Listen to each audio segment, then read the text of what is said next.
Quelle est donc cette révélation?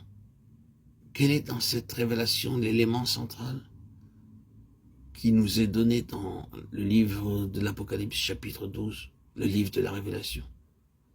Qu'est-ce qui occupe la place suprême? Nous voyons un groupe de rachetés associés avec Christ sur son trône pour avoir vaincu le grand dragon, le serpent ancien, appelé le diable et Satan, celui qui séduit toute la terre, l'accusateur des frères. Dans ce chapitre 12, nous voyons le Seigneur Jésus étant le premier vainqueur, le vainqueur par excellence. Et ce que nous avons ici, c'est une phalange de croyants qui est devenue une avec lui et qui partage son trône.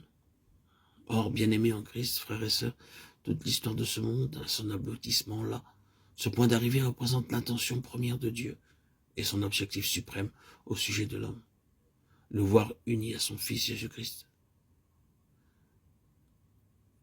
C'est la pensée originelle de Dieu concernant son Fils et concernant ceux qu'il a élus en Christ avant que le monde fût. Sa pensée concernant son Fils et ceux qu'il a élus en lui dans le passé éternel était la suivante. Qu'ensemble, ils en vinssent un jour à régner, à gouverner et à administrer cet univers pour Dieu et avec lui.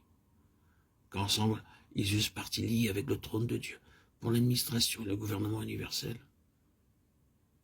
Cette pensée-là, cette vérité-là est sous-jacente tout au travers des Écritures. C'est sur cet objectif-là que Dieu a son cœur.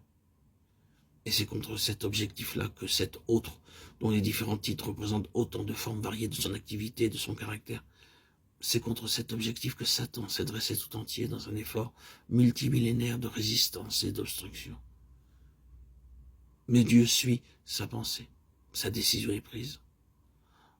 Son plan pour nous en Christ est arrêté. Il a disposé de son trône et les vainqueurs sont ceux qui réalisent ce plan de Dieu. Cette phalange personnifie l'intention originelle de Dieu. Elle est la sphère en même temps que l'instrument de son succès. Ces rachetés proclament le triomphe de Dieu en ce qui concerne sa pensée de tous les temps. C'est pourquoi réjouissez-vous, cieux, et vous qui habitez dans les cieux, car Dieu a réussi en dépit de tout. Peut-être vous imaginez-vous en présence d'un tel langage que Dieu éprouve de grandes difficultés à réaliser ce triomphe. Pas du tout. Si vous voulez trancher ce problème du haut de son infini, il anéantirait d'un souffle tous les obstacles. Mais c'est par l'organe de l'homme qu'il a voulu arriver à ses fins. Par l'homme et pour l'homme. Et cela représente une terrible bataille. Voyez maintenant ce que nous avons ici. L'exploit de Dieu, le succès de Dieu en Christ, personnifié par cette phalange particulière et représentative, les vainqueurs. Par rapport à ce facteur central, tout le reste du récit se trouve dans une position de relation.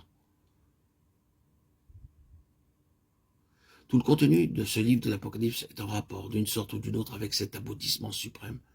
Le commencement converge se noue au chapitre 12 et le reste du livre n'est que la résultante, le dénouement de cet événement de premier plan. Peut-être ferons-nous quand même bien de ne pas dissocier les chapitres 12, 13 et 14 qui ont entre eux des rapports si étroits. Mais cette partie du chapitre 12 est en réalité l'axe autour duquel tout le reste gravite.